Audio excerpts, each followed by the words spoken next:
오늘 요한복음 15장 1절에서 5절의 말씀으로 내가 참 포도나무요, 이러한 제목으로 은혜를 나누도록 하겠습니다. 우리 한번 같이 하겠습니다. 내가 참 포도나무요.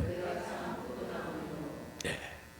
오늘 본문의 말씀은 예수님께서 십자가의 고난을 받으시려고 제자들과 최후의 만찬을 하시고 세족식을 마치시고 감람산으로 가는 길목에서 하신 말씀입니다. 또는 예루살렘 성전에서 오셨을 때 하신 말씀이라고도 합니다. 당시 예루살렘 성전문에는 황금빛 포도나무 문양이 그려져 있었다고 합니다. 예수님이 황금빛 포도나무를 보시면서 성전뜰에서 나는 참 포도나무요, 내 아버지는 농부라고 이렇게 비유로 말씀하셨던 것입니다. 이 말씀은 예수님의 마지막으로 하신 말씀이에요. 나는 포도나무요, 너희는 가지라. 그가 내 안에, 내가 그 안에 거하면 사람이 열매를 많이 맺나니. 여러분, 주님께서 참 포도나무이신 예수님께 붙어있는 가지가 되면 많은 열매를 맺으리라고 말씀하고 있는 것입니다. 여러분들에게도 하나님의 그 축복된 열매들이 많이 맺혀지기를 주의 이름으로 축원을 드립니다. 오늘은 나는 참 포도나무요라는 제목으로 은혜를 나누시겠습니다. 먼저 예수님은 스스로 나는 참 포도나무라고 말씀하셨어요. 1절에 나는 참 포도나무요, 내 아버지는 농부라. 이 말씀은 예수님께서 예루살렘 성전뜰 앞에서 제자들에게 구약의 포도나무를 이야기를 소환하시면서 하신 말씀이에요. 구약에서는 하나님께서 이스라엘을 포도나무로 상징하였습니다. 참으로 이스라엘 백성들은 하나님께서 포도원에 심고 가꾸신 포도나무 같았어요. 그러나 당시 이스라엘은 모든 민족 중에서도 가장 약한, 가장 볼품없는 민족 중에 하나였습니다. 그럼에도 불구하고 하나님은 오직 아브라함과 맺으신 언약을 근거로 하여 그들에게서 풍성한 열매를 기대하시면서 그들을 선민으로 삼으셨어요. 선민으로 택하신 것입니다. 그들은 포도나무로 하나님의 뜰에 심겨졌습니다. 하지만 그들은 하나님의 기대와 달리 좋은 포도를 맺지 못하고 불량한 들포도 나무가 되었었어요. 하나님이 싫어하시는 우상숭배, 불순종, 타락 같은 들포도를 맺고 말았습니다. 그래서 예레미야서 2장 21절에 보면 내가 너를 순전한 참종자 곧 귀한 포도나무로 심었거늘 내게 대하여 이방 포도나무에 악한 가지가 되면 어찌 됨이냐. 이사야서 5장 4절에 보면 내가 내 포도원을 위하여 행한 것 외에 무엇을 더할 것이 있으랴. 내가 좋은 포도 맺기를 기다렸거늘 들포도를 맺으면 어찌 됨인고. 하나님은 이스라엘에게 선한 포도, 아름다운 포도, 향기로운 포도 맺기를 원했는데 들포도를 맺었다고 이렇게 한탄하십니다. 여기서 농부이신 하나님은 크게 실망하시고 그들을 포도원에서 뽑아버렸어요. 제거해버렸어요. 그리고 하나님은 포도원에 새로운 한 포도나무를 심으셨어요. 그 참 포도나무가 바로 예수 그리스도인 줄로 믿습니다. 이제 예수님은 십자가의 죽음을 눈앞에 두시고 마지막 고별 설교를 하시는 거예요. 1절에 나는 참 포도나무요, 내 아버지는 농부라. 예수님께서 나는 참 포도라고 말씀하시는 것은 구약시대의 포도나무는 들포도가 되었지만 이제 나는 참 포도나무가 된다는 거예요. 열매 맺는 포도나무가 된다는 거예요. 이것을 선언하신 거예요. 여러분, 농부가 포도나무 심는 목적은 뭘까요? 좋은 제목을 얻기 위해서 포도나무를 심습니까? 그렇지 않으면 조경수를 얻기 위해서 그렇게 포도나무를 심습니까? 아닌 거예요. 포도나무는 좋은 제목이나 조경수가 될 수가 없어요. 볼품이 없어요. 그러나 포도 열매는 기가 막히게 좋은 거예요. 할렐루야. 여러분, 대부도 포도 맛보셨죠? 여기 가까운 데가 대부도가 있어요. 이 대부도 포도가 참 향기가 있고 맛이 좋습니다. 이런 포도 열매 맛보기까지 포도나무는 이른 봄부터 뜨거운 여름이란 시간을 지나면서 품질 좋은 열매를 맺는 것입니다. 이런 맛 좋고 품질 좋은 포도 열매는 우리에게 기쁨과 행복이라는 선물을 주게 되는 것입니다. 여러분, 농부는 많은 수고와 땀을 흘렸는데 포도나무가 아무 쓸모가 없는 들포도나무가 된 거예요. 한 해 농사를 망쳐버린 것입니다. 농부는 눈물을 흘릴 수밖에 없어요. 여러분, 농사를 안 지어봤어도 화분에 조그만 꽃은 키워봤을 것입니다. 내 마음같이 잘 자랐던가요? 아니죠. 한번 병들면 속수무책입니다. 쓰레기 봉지에 넣어서 버려야 되는 거예요. 그리고 다시는 화분을 가꾸지 않겠다고 포기하게 됩니다. 그러나 우리 농부 되신 하나님은 포기하지 않으신다는 사실을 믿기를 바랍니다. 이사야서 49장 15절에 그랬어요. 여인이 어찌 그 젖먹는 자식을 잊겠으며 자기 태에서 난 아들을 긍휼히 여기지 않겠느냐. 그들은 혹시 잊을지라도 나는 너를 잊지 아니할 것이라. 할렐루야. 하나님은 우리를 포기하지 않는다는 거예요. 이것이 하나님의 마음이에요. 여러분, 하나님은 우리를 포기하지 않으세요. 다시 주 안에서 일어나길 바라세요. 하나님은 다시 회복되기를 원하십니다. 하나님은 다시 건강하기를 원하시는 거예요. 다시 빛을 발하기를 원하신다는 사실인 것입니다. 그래서 농부 대신 하나님이 참 포도나무를 하나님의 포도원에 심은 것입니다. 예수님은 십자가 죽음 앞에서 마지막 약속을 하시는 겁니다. 나는 참 포도나무다. 자기 정체성을 나타낸 것입니다. 이 말씀은 참 포도나무이신 예수님이 십자가에 못 박혀 죽어서 하나님의 인류의 구원의 계획을 성취하시는 열매를 맺는다는 거예요. 이 놀라운 구원의 계획은 기원전 800년경에 이미 이사야를 통해서 예언한 것입니다. 이사야서 53장 6절에 보면 우리는 다 양 같아서 그릇 행하여 각기 제 길로 갔거늘 야훼께서는 우리 모두의 죄악을 그에게 담당시켜 주셨도다. 예수님 한 사람이 죽어서 대속제물이 되셔서 수많은 구원의 열매를 맺으신다는 거예요. 이것이 참 포도나무예요. 한 사람이 죽어서 수많은 영혼을 구원하시는 열매, 구원의 열매를 맺는 분이 바로 참 포도나무 예수 그리스도라는 사실을 믿기를 주의 이름으로 축원을 드립니다. 여러분, 참 포도나무신 예수님 한 사람이 십자가의 죽으심으로 구원의 열매를 맺습니다. 성령 충만의 열매를 맺습니다. 축복의 열매를 맺습니다. 그리고 치유의 열매를 맺습니다. 천국의 열매를 맺게 되는 거예요. 몇 년 전 대부도에서 아주 작은 포도나무 2그루를 얻어다가 교회 담벼락 옆에다 심었어요. 3년이 지나가니까 1년이 돼도 포도가 안 열려요. 2년, 3년째 되니까 포도 열매가 열리는데 가지마다 주렁주렁주렁. 할렐루야.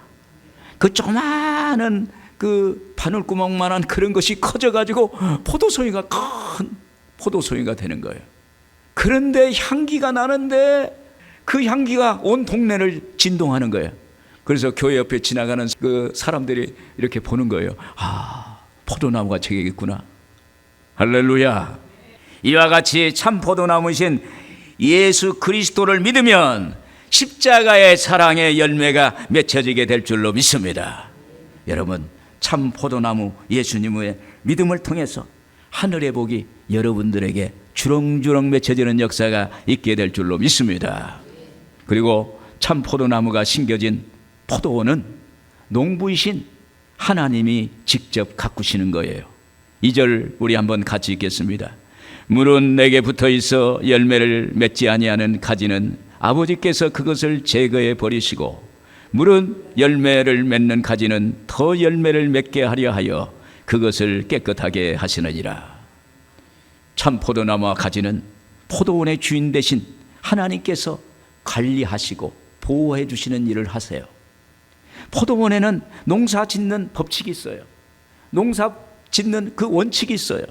그러므로 농부인 하나님은 자기 방법으로 하나님의 방법으로 포도나무를 가꾸신다는 것을 믿기를 바랍니다. 2절에 그랬죠? 열매 맺지 아니하는 가지는 아버지께서 그것을 제거해 버리시고 물은 열매 맺는 가지는 더 열매를 맺게 하려 하여 그것을 깨끗하게 하시느니라. 여기서 두 종류의 가지를 말합니다. 하나는 열매 맺는 가지와 열매 맺지 못하는 가지인 거예요. 그래서 각각 가지에 따라서 농부 되신 아버지께서 하시는 일이 달라요. 열매 맺지 못하는 가지는 제거해 버리시고 열매 맺는 가지는 더 깨끗하게 정리해 주시는 것입니다.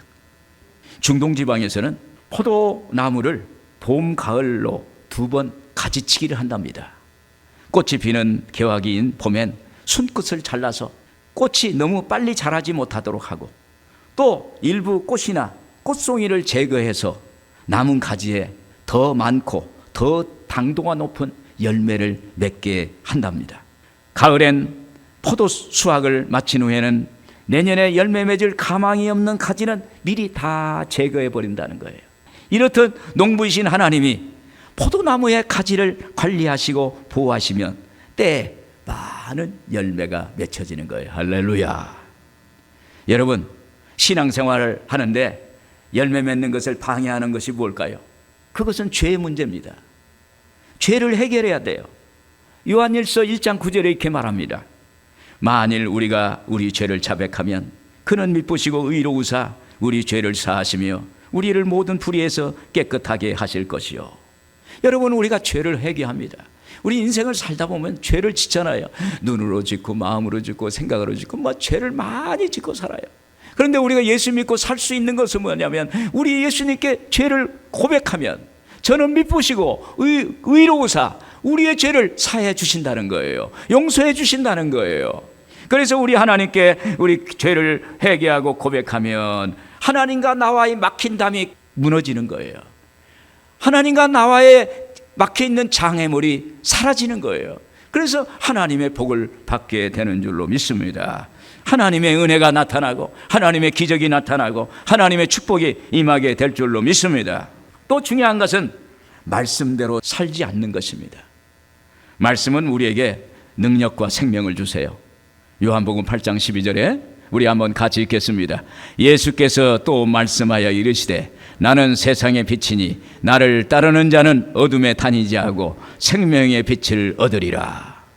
나를 따르는 자, 말씀대로 행하는 사람, 말씀을 따라 살아가는 사람을 말합니다. 그래서 말씀대로 살면 생명의 빛이 온다는 거예요. 은혜의 빛이 온다는 것입니다. 하나님의 능력이 빛이 여러분들에게 임할 줄로 믿습니다. 여러분, 우리는 하나님의 궁정에 심기운 참 포도나무의 가지예요. 하나님의 궁정, 하나님의 텃밭은 하나님의 손길이 늘 머무는 곳입니다. 하나님의 법칙을 따라서 이렇게 살아가면 하나님이 복을 주세요. 시편 92편 12절에 우리 한번 같이 읽을까요? 의인은 종려나무같이 번성하며 레바논의 백향목같이 성장하리로다. 이는 야훼의 집에 심겼으며 우리 하나님의 뜰 안에서 번성하리로다. 여러분, 하나님의 궁정, 하나님의 뜰, 하나님의 성전, 하나님의 집에 거하는 여러분들 되기를 주의 이름으로 축원을 드립니다. 여러분들이 잘 아시는 문학평론가 박동규 교수라는 분이 있어요. 이름이 이동규가 아니라 박동규. 그분이 시인이에요. 근데 이분은 청록파 시인 박목월 선생의 아들이에요. 박목월 선생의 시인 아들입니다. 시인의 아들인데 이 박 교수님이 몇 년 전 미국 아들 집에 갔는데 마침 주일이었답니다. 그래서 아들을 따라서 아들이 다니는 교회를 갔어요. 예배가 시작됐습니다. 또 이제 특송하는 시간이 됐는데 유년부가 나오는 거예요. 유년부가 나와서 찬송하는데 그 사이에 자기 손녀딸이 거기 서 있는 거예요. 아, 그러면서 속으로 우리 손녀딸이 나왔네. 앞에서 율동도 하고 찬송도 하는데 잘했으면 좋겠다. 만약에 틀리면 어떻게 하지? 그 속으로 하나님, 우리 손녀딸이 찬송 잘하게 해주세요. 율동 잘하게 해주세요. 그렇게 기도를 했어요. 그런데 이 손녀딸이 아주 열심히 그리고 아주 율동도 잘하고 찬송도 잘하고 크게 우렁차게 잘하더라는 거예요. 그 순간 노래를 부르는 손녀를 바라보는데 눈에서 알 수 없는 눈물이 주르륵 흘러 쏟아 내리더라는 거예요. 그러면서 이 박 교수님 마음속에 내 부모님이 믿어서 내가 믿는 하나님을 내 손녀까지도 잘 믿는구나, 이렇게 생각하니까 감동이 되더라는 것입니다. 손녀가 하나님을 믿는 그러한 신앙을 갖게 된 데서 감사가 나왔어요. 어머님의 처음 헌신적인 믿음이 손녀에까지 흘러내려가서 이국 땅에서 신앙의 열매를 맺게 된 것이 너무 감격스러웠어요. 하나님의 집에서 심겨진 포도나무가 그 가지가 담을 넘은 거예요. 창세기 49장 22절에 보면 요셉은 무성한 가지 곧 샘 곁에 무성한 가지라 그 가지가 담을 넘었도다. 할렐루야. 여러분, 믿음은 대를 이어서 이어져 갈수록 더 신앙이 깊어져 가는 거예요. 여러분, 우리가 예수 잘 믿으면 자식이 잘 되고 자손이 잘 되는 역사가 나타나는 거예요.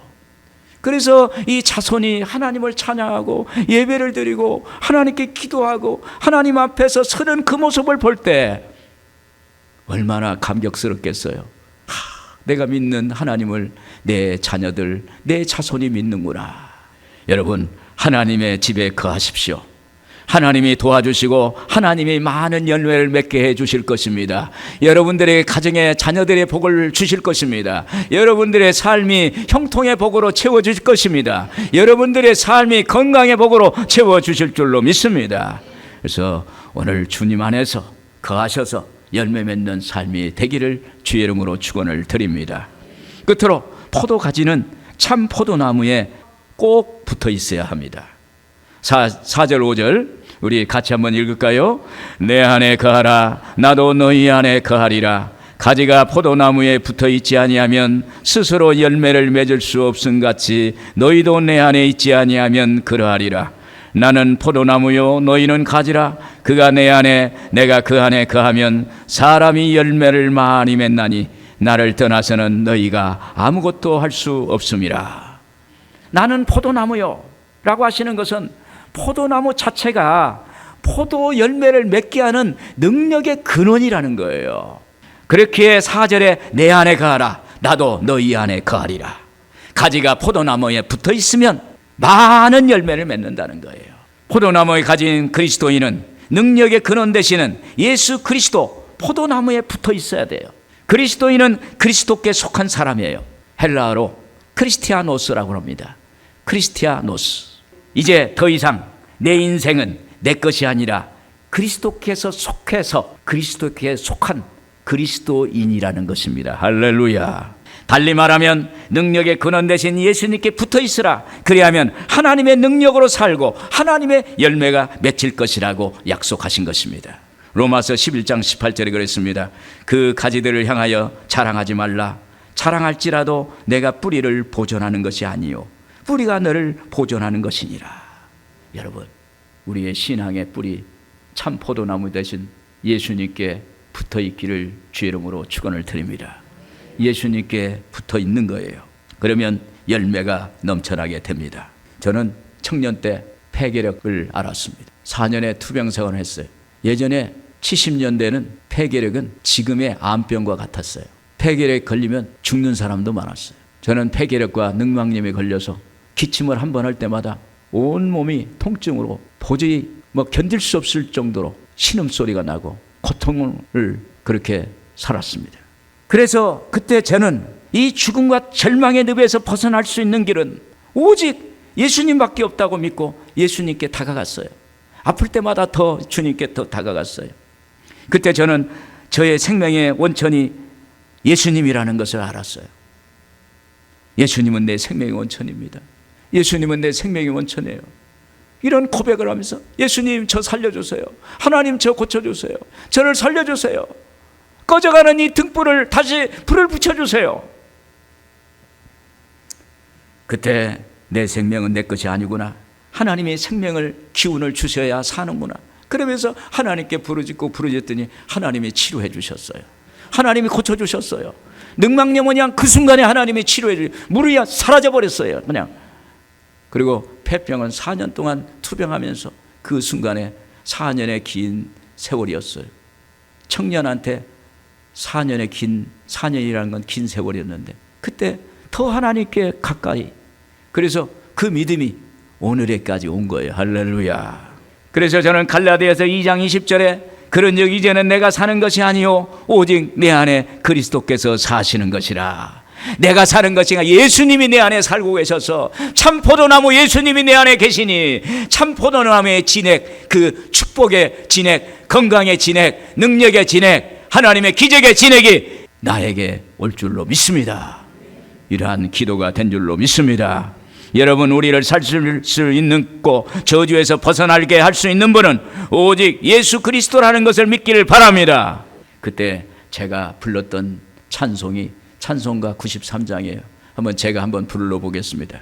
예수는 나의 힘이요 내 생명 되시니 구주 예수 떠나 살면 죄 중에 빠지리.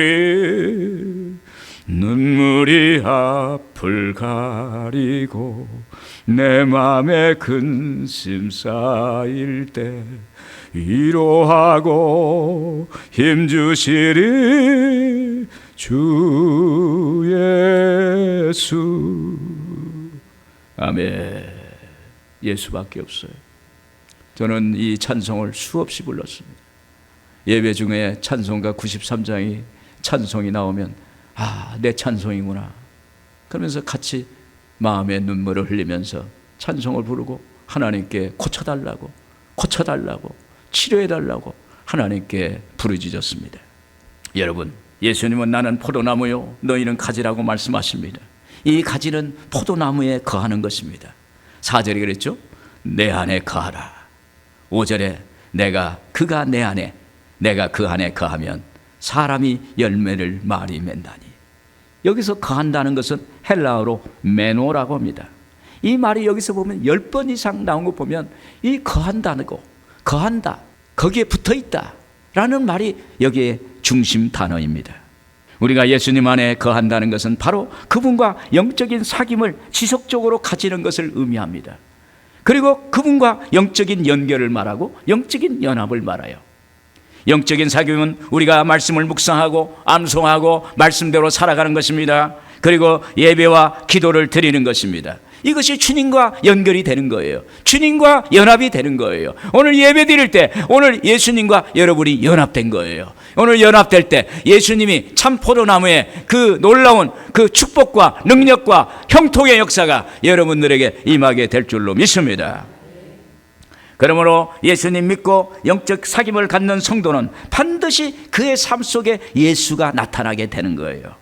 우리가 그리스도와 연합하여 나아갈 때 풍성한 열매를 맺게 되는 것입니다. 어떤 열매를 얻을까요? 이 열매는 예수님의 사랑의 열매를 말합니다. 예수님이 십자가의 죽으심은 사랑의 십자가의 죽음이에요. 할렐루야.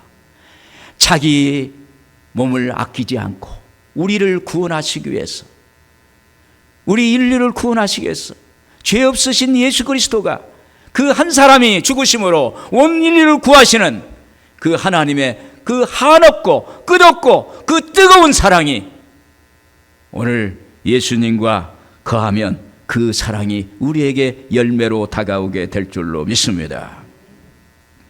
참 포도나무로서 예수님은 십자가의 죽으심으로 그리스도의 사랑을 나타내는 것입니다. 9절에 보면 아버지께서 나를 사랑하신 것 같이 나도 너희를 사랑하였으니 나의 사랑 안에 거하라. 할렐루야. 우리가 주 안에 거하면 맺어야 할 가장 중요한 열매가 사랑이라는 거예요. 우리가 사랑의 그 은혜를 받았는데 사랑의 열매를 맺어야 되지 않겠습니까? 저는 요즘 기분 좋은 말을 가끔 듣습니다. 예전에는 신방을 가든지 길가에 사람들을 만나면 저를 보고 얼굴이 깨끗하게 생기셨네요. 사장님 같습니다. 근데 요즘 만나면, 요즘 식당에 가나 길가에 만나는 분들이 저를 보고는 목사님이시죠? 목사님이 참 인자하게 생기셨네요. 아주 기분이 좋아요. 왜 그래요? 내가 예수님 안에서 예수님 생각하고 말씀을 또 묵상하고 말씀대로 살려고 노력하고 여러분들을 위해서 말씀대로 하나님께 기도하고 그렇게 사니까 예수님께 붙어 있으니까 예수님의 진액이 저를 통해서 나타나는 거예요. 할렐루야. 여러분, 예수님께 붙어 있는 가지가 되기를 바랍니다. 믿음, 소망, 사랑, 그 중에 제일은 사랑입니다. 그러면 하나님이 주시는 사랑으로 건강의 열매, 축복의 열매, 물질의 열매, 형통의 열매, 축복의 열매가 여러분의 삶을 채워주실 줄로 믿습니다. 기도하겠습니다.